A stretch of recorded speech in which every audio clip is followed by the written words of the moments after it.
Tricolores de toda a terra, está no ar o seu Resenha Express, a sua resenha de todos os dias. Eu sou o Quintela e você está no canal Resenha Tricolor 1902, o canal que não quer ser a sua voz, mas quer dar voz a você, torcedor do Flusão. Fica aí que está começando o seu Resenha Express pré-jogo. Vocês estão tensos? Tá difícil, hein? Eu tô tenso, já acordei tenso de manhã cedo. Quero saber se vocês estão também. Comenta aqui embaixo. Tá começando o Resenha Express.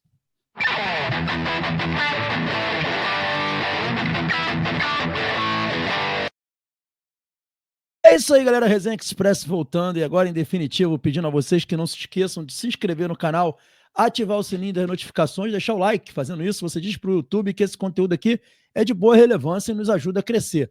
Pedir também para vocês não esquecerem de hypar esse vídeo. É só puxar o comentário do celular para o lado. Vai ter a opção de hypar. Tem o hype gratuito, você não paga nada, dá essa força pra gente. E tem os hype pago também baratinho, R$2, você consegue dar um hype também. Ajuda o canal a crescer, beleza? Galera, vamos lá, vamos falar de Fluminense aí. E o Renato praticamente já definiu a escalação segundo o GE, né? E deu uma coletiva ontem pré-jogo bem interessante. Eu não vou botar a coletiva toda aqui, né? Porque ela tá aí para vocês que quiserem ter um pouco mais de interesse de assistir, um pouco mais de 20 minutos de coletiva. Mas eu queria trazer aqui para vocês algumas informações que o próprio Renato trouxe na coletiva, né? E muita coisa legal foi falada também. O Martinelli também ontem deu uma entrevista na Zona Mista lá do pré-jogo, né? E falou também sobre algumas coisas interessantes. E a gente já vai puxar aqui justamente o que disse o Martinelli, né? Noticiado lá pelo GE e compartilhado aqui pelo Netflix, a fala do Martinelli. Tá aí o Martinelli, né? Ele foi bem ousado, falou que tem que se falar mesmo, a camisa do Fluminense é gigante. E aí ele foi perguntado aqui para ele se o Fluminense acredita no título, né? Se ele acha que o Fluminense pode acreditar no título, se há algo realmente razoável acreditar no título. Ele deu uma entrevista lá nos Estados Unidos e ele falou o seguinte: olha, o desempenho, não só nós, mas vários outros clubes brasileiros e sul-americanos, a gente provou que consegue competir também. Todo mundo tem totais condições. E a gente também tem totais condições de sair campeão desse torneio, falou ele. Depois ele até complementou, ele disse que entende que é uma competição realmente em que os adversários são muito fortes, que tem muito dinheiro e que realmente levam vantagem por conta disso, mas que o Fluminense está lá, os sul-americanos já mostraram que tem condição de competir de igual para igual, então não tem essa de que não pode ser campeão. O Fluminense pode ser campeão mundial, sim. Eu gostei da fala do Martinelli, ele foi muito direto assim na fala dele. Isso foi algo que me impressionou positivamente, sabe? Eu achei interessante a fala dele, foi uma fala muito direta, muito reta e muito nesse sentido de acreditar que é possível ser campeão mundial. Acho que é como falou ele mesmo, a gente está lá, a gente não está lá à toa, não está lá a passeio, a gente está lá para realmente buscar alguma coisa. Galera, uma outra informação importante, saindo um pouco do Mundial de Clubes, né? Eu vou entrar aqui com essa informação antes da gente ir para as últimas informações relevantes aí. Leonardo Lespa, que representa a Frente Ampla Tricolor, esse rapaz de camisa branca, lançou a candidatura dele à presidência do Fluminense, tá? Só que dessa vez ele teve o apoio de um outro pré-candidato que agora passará a fazer parte da chapa dele, que é o André Horta, que é esse que está de preto aí, filho do presidente Francisco Horta, ex-presidente do Fluminense, foi o presidente da máquina tricolor, que fez a máquina tricolor. Enfim, o André Horta se juntou ao Léo Lespa, né, que é o candidato aí da Frente Ampla Tricolor, e vão lançar juntos uma candidatura à presidência do Fluminense, né? Lembrando que o Ademar Arraes, também candidato de oposição, lançou a candidatura dele. Então agora o Fluminense conta aí com 3 pré-candidatos à presidência do clube, um não oficial, mas que com certeza vai oficializar mais cedo ou mais tarde, que é o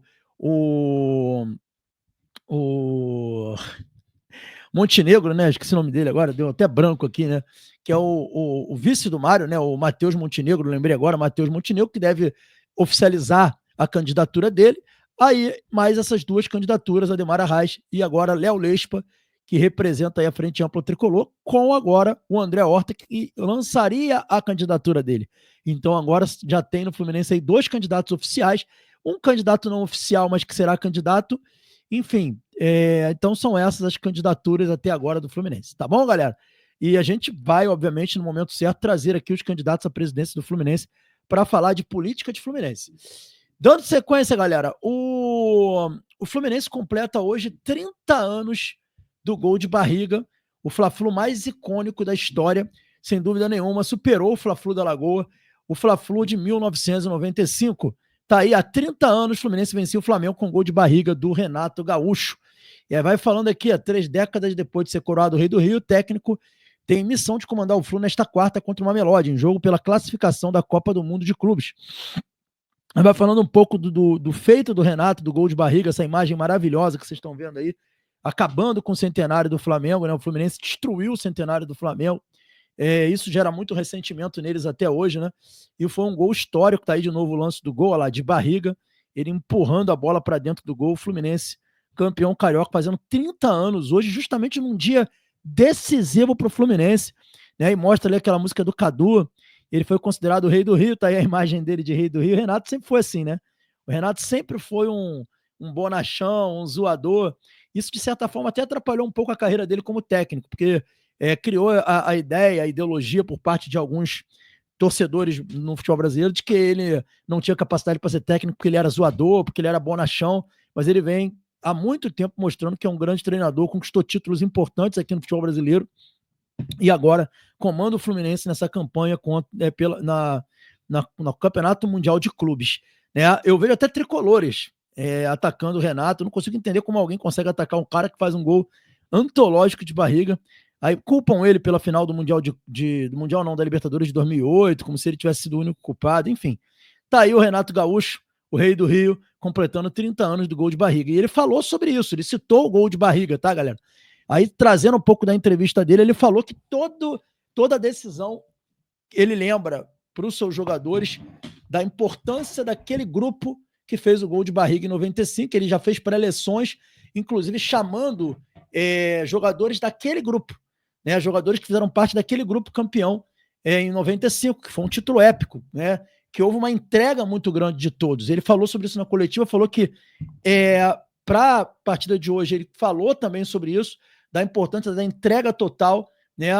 E ele vai, inclusive, na pré-eleção dele para o jogo de hoje, vai falar sobre esse título do gol de barriga, até para dar aquele ímpeto final nos jogadores, para eles entenderem a importância do compartilhamento em grupo, das experiências, de lutar um pelo outro.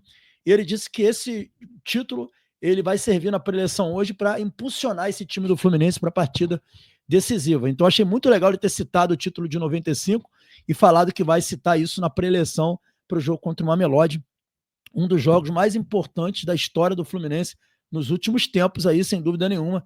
E legal demais ouvir o Renato falando sobre esse momento épico da história do Fluminense. Dito isso, galera, vamos lá, vamos dar sequência para a última notícia aqui do nosso Resenha Express de hoje. E uma notícia importante aí, o Fluminense, segundo o GE, definiu quem vai para a partida de hoje contra o Mamelodi. Óbvio que a gente vai ter que esperar a escalação. Mas está aqui, ó, notícia do GE. Qual é o provável Fluminense? Primeiro vamos botar aqui o provável time do Mamelodi. E chama atenção mudanças na escalação do Mamelodi, tá? Que vai para o jogo com o Williams, o Mudal, o Cupido, o Quecana e o Lunga, o Mocoena na primeira volância, o Allende, o Zani, né, no meio. E aí a primeira mudança, né? O Arthur Salles, o brasileiro Arthur Salles, que é jogador do Bahia, que não estava cotado para ser titular, ele entra no time do Mamelodi, né? Do Mamelodi Sundowns. Mas só que tem uma coisa aí que o Mamelodi fez que surpreende, que eu acho que não foi uma boa, tá? Não que o menino não seja bom jogador, ele é bom jogador sim, tem velocidade, tem drible, é um bom jogador, mas na minha opinião, o Mamelodi ele abriu mão de ter para mim um dos jogadores mais perigosos dele, que é o Matthews. Eles barraram o Matthews, eu não sei se o Matthews tinha mais de um cartão e não pôde jogar, porque para mim não faz muito sentido o Matthews ter sido barrado para a entrada do Arthur Salles, não. O Arthur Salles é bom jogador, tá? É bom jogador, tem um bom drible, mas o Matthews, que é foi o titular no jogo contra o Borussia, ele é um jogador de mais explosão, de mais drible, de chegada na linha de fundo. Então, assim, o Arthur Salles, ele é um atacante, é verdade, ele é um atacante, Mas ele é um atacante que não é um atacante de corredor, de profundidade. O Arthur Salles não é esse jogador que faz o corredor, que tem a jogada de linha de fundo. Ele não é esse jogador. Ele não tem essa digamos assim, essa qualidade para fazer isso. Ele tem um bom drible, ele tem um bom passe, né? É um jogador que tem um bom posicionamento, tem uma boa colocação. Então, assim, mas ele é muito mais um centroavante do que um jogador que joga pelos lados. Então, sinceramente, eu acho que foi um erro aí do técnico do Sundowns, porque o Matthews é um jogador muito mais perigoso, daria muito mais problema para o Fluminense se fosse escalado. Então, menos mal aí. Lucas Ribeiro, brasileiro também, que a gente tem que tomar muito cuidado, e o Reiners, que é o cara do time deles, que a gente também tem que tomar muito cuidado aí. E o Fluminense, vamos lá ver o Flusão. O Flusão vem com o time do jogo contra o Borussia, segundo o GE. Fábio, Samuel Xavier, Thiago Silva, Freitas e Renê, Martinelli, Hércules e Nonato, Arias, Canóbio e Everaldo. É o Fluminense do jogo contra o Borussia Dortmund, galera, que vai para campo nessa partida contra o Mamelodi Sundowns. E aí, a minha opinião rápida aqui sobre essa provável escalação do GE, que eu acho que é essa escalação mesmo, até pelo que eu conversei com algumas pessoas. Assim, galera, eu acho que é uma escalação a melhor que poderia o Fluminense ter feito para essa partida, e não só para essa partida, para as partidas daqui em diante, na minha opinião.